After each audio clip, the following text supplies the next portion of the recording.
On my way out the door, and my son stops me, right? And he says to me, he goes, "Whoa, Daddy, do you have a show tonight?" We didn't say that exactly. He said, "Mike, do you have a show tonight?" And I said, "Yes, I do." You know, and he was like, "Well, would you skip it because I want you to read me a story?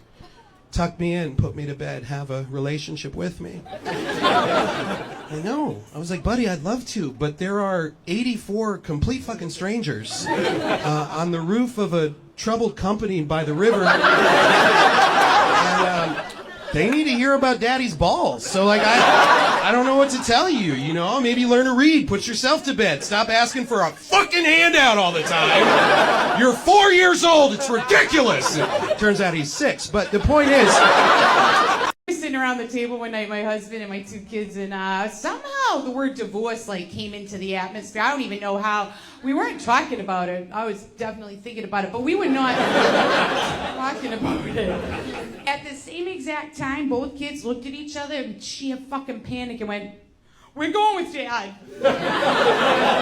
And I was like, "Oh my God, that's, oof, yikes. That hurt a little bit." You know what I mean? Because the audacity of these kids to fucking ever think that I would file for custody? Fuck out of here.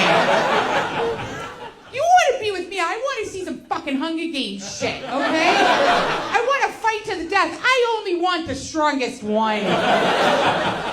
We get divorced, so I'm on the first flight out of here to LA. I'm gonna go live my fucking dreams. I'll see you for a fucking week in December and 3 in the summer. Full disclosure, I am still recovering right now. You can probably tell. I'm still recovering from a very aggressive nap. And I don't know if you guys know these naps. You know the ones that come to fucking play, right? You know those naps. You're like, "I'm gonna close my eyes for 5 minutes," right? And the nap's just like, shh. Nowhere to be, nothing to do. Like the show! Nobody needs anything. Nobody wants anything. Serenity. I thought I was going to take this nap. This fucking nap took me. And you fight your way out, but you're never quite the same. You're never the same man who went down to the nap after you come out. It always keeps a little piece, the nap.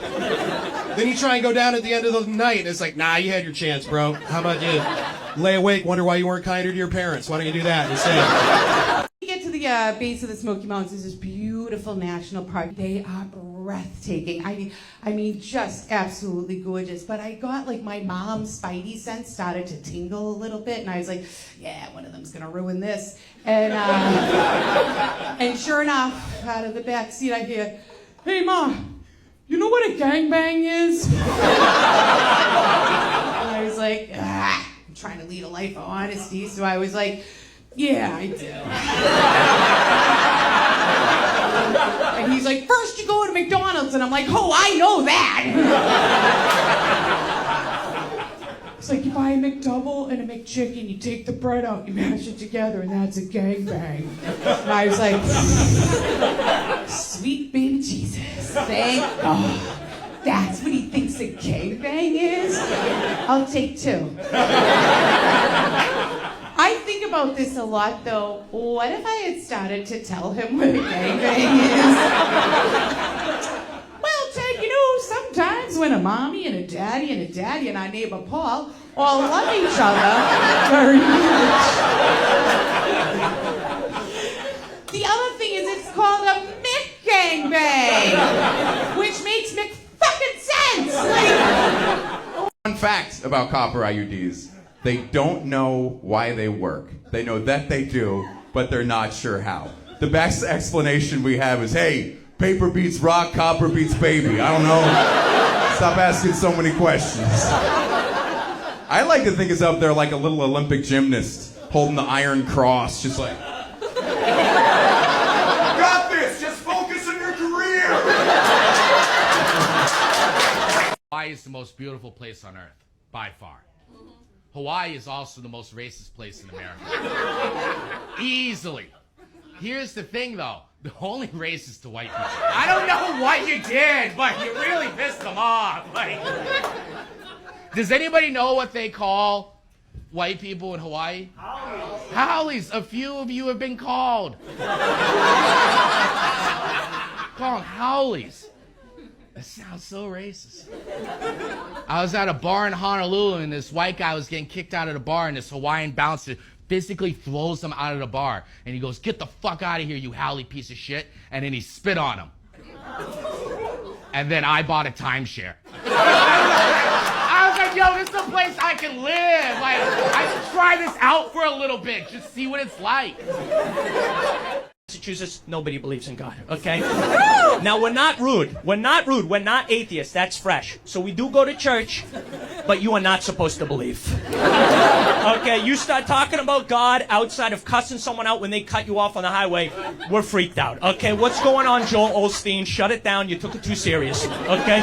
So, but I actually believe in God, and people act like that's nuts in 2022. You know, I start talking about God, they act like I'm talking about Frank Sinatra. They say, my grandma used to listen to that guy. I thought he was dead. But I'm going. I'm going to church. I don't know why, but the Lord is speaking to me, right? I'm going to church, 2 reasons. 1, to look for Jesus. 2, to meet women.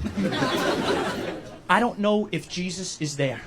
Women, definitely not there. I'm the only guy who can't take a penalty-free withdrawal from his Roth IRA. Nobody gets it. Nobody gets it. You're all screwed. That means I'm under 59 and a half. You don't get that joke? Leave right now. Call Charles Schwab.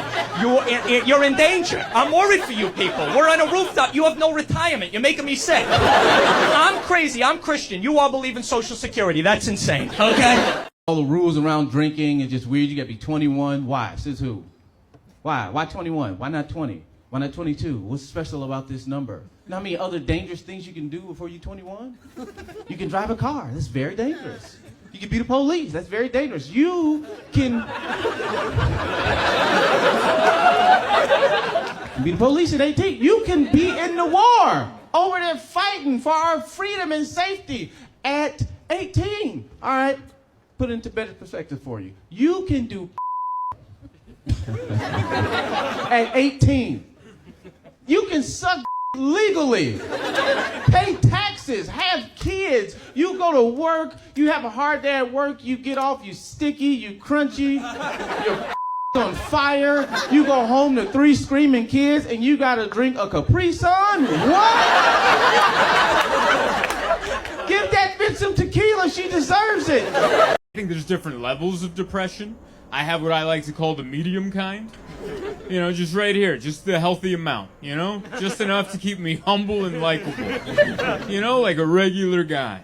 You ever meet someone who could use a little depression? You know what I mean? Those annoyingly, like, optimistic people all the time. Every day's an opportunity. And like, he could use a dash. He could use a pinch of depression. He could use a parking ticket on a rainy day.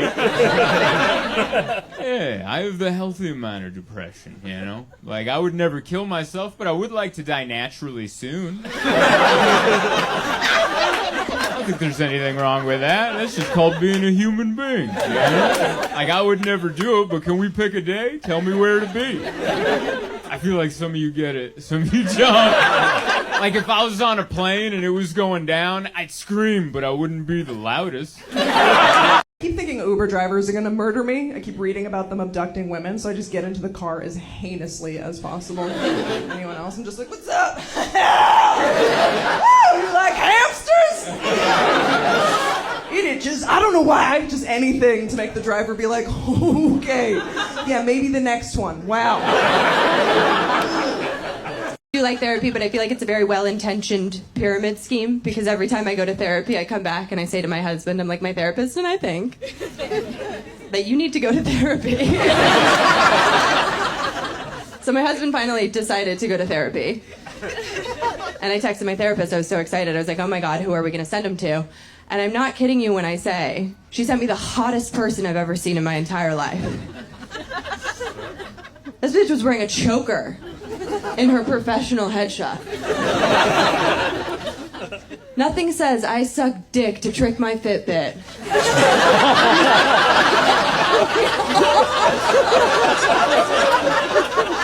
Quite like a choker. I was like, never mind, babe, you don't have to go to therapy. We are going to have much bigger issues if you spend an hour a week with this slut.